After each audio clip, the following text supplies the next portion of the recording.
Mga ka-G, naranasan mo na ba yung nag-effort ka para maghanda ng isang piging, pero halos lahat hindi pwede? May kanya-kanya excuse. May masakit ang ganito, may bigla ang lakad, hanggang sa nawalan ka na lang ng gana. Ang sakit, di ba? Ganun-ganun yung nangyari sa gospel natin ngayong araw.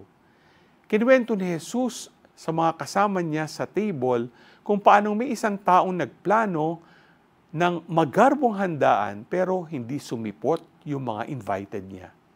Dahil dito, ni-invite niya yung mga poor, blind, lame, and crippled. This speaks not only literally but also a reminder to us that not everyone in your table will be with you. Kaya buksan natin ang ating mga hapag para sa ating kapwa, mayaman man o mahirap. G ka ba?